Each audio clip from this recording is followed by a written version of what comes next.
Hello, Love Japan Collection. Welcome back to my channel po. I-introduce ko po yung shop po namin. This is the first branch po. Ang second branch po ay nasa Bayan. So we are located, ito po located po dito sa St. Joseph Village 8, Barangay Butong, Kabuyaw, Laguna. And the other one po, yung isang branch po, doon sa may bayan, Barangay Poblacion 1. Kabuyaw din po siya. Ayun po. So, same din po, Love Japan Collection din po nakapangalan. Ayan na lang po. Wala na rin po kaming chocolates. At doon din po sa kabila, ubos na rin po. So, naiwan na lang po yung mga Orihiro. Orihiro na pang na snacks to actually. Yung nagda-diet. Ayan po, pwede po to sa inyo. So, ilang pieces na lang po to. 5 pieces, 2 pieces, mga 1 ganun. And, iyan po mga kikuman na mga shoyu. Tsaka mga, mga rayo. Tsaka mga gohandes. Ayan, may mga hondashi kami. Ayun, ito na lang po kasi naiiwan. So, babalik po kami ng August. First week ng August sa Japan. Kaming mag-asawa at mamimili po ng panibagong stocks. But anyway, gusto ko lang pong sabihin na every 2 months po, bumabiyahe po kami ng Japan at bumibili ng mga bagong stocks.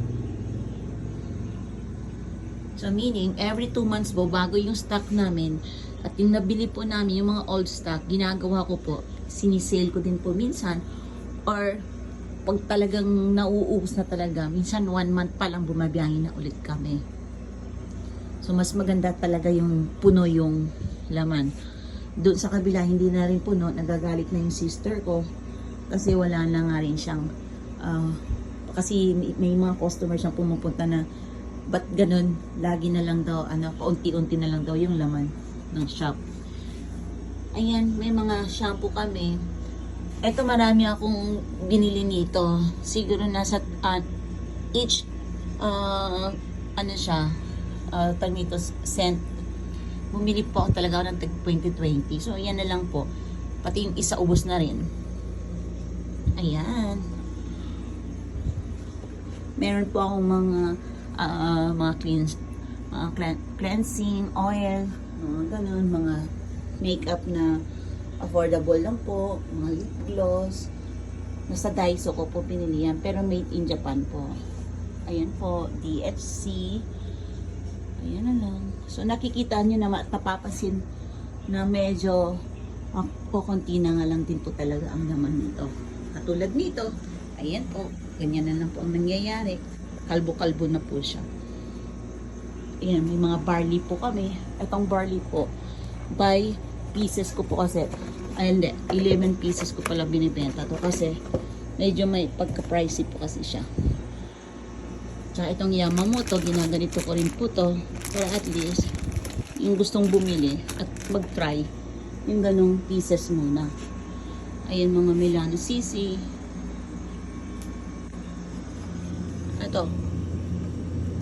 Ito marami ito, 4 na lang naiwan. So kailangan ko na rin bumili niyan. May mga Pocari Sweat kami.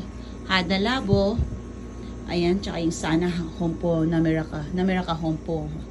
Actually, yan na lang po. Tsaka yung mga chestnut po na kakanin. Tsaka yung mga rice toppings ng mga Noritama. Yung wasabi furikake. Yan yung mga beef. Ayun, egg. Sake, ganyan. So may mga napkin din. In fairness, nabil. Ito na lang, oh. Tapos yung kikuman ko, ayan na lang, nag-iisa lang kasi ito. Last stock pa to eh. So, kaya sinil ko na lang po. Ayan. So, pasyal po, come and visit us po. Dalawa naman po ang branch namin. Ang isa nasa bayan po. Or malapit po kayo dito sa village, pwede po kayong pumunta. At may Shopee din po kami. Shopee.ph, Love Japan Collection by Lobelia po. Yan, para at least. At nagsisale po kami. Discount. More sales po. Yan. Thank you.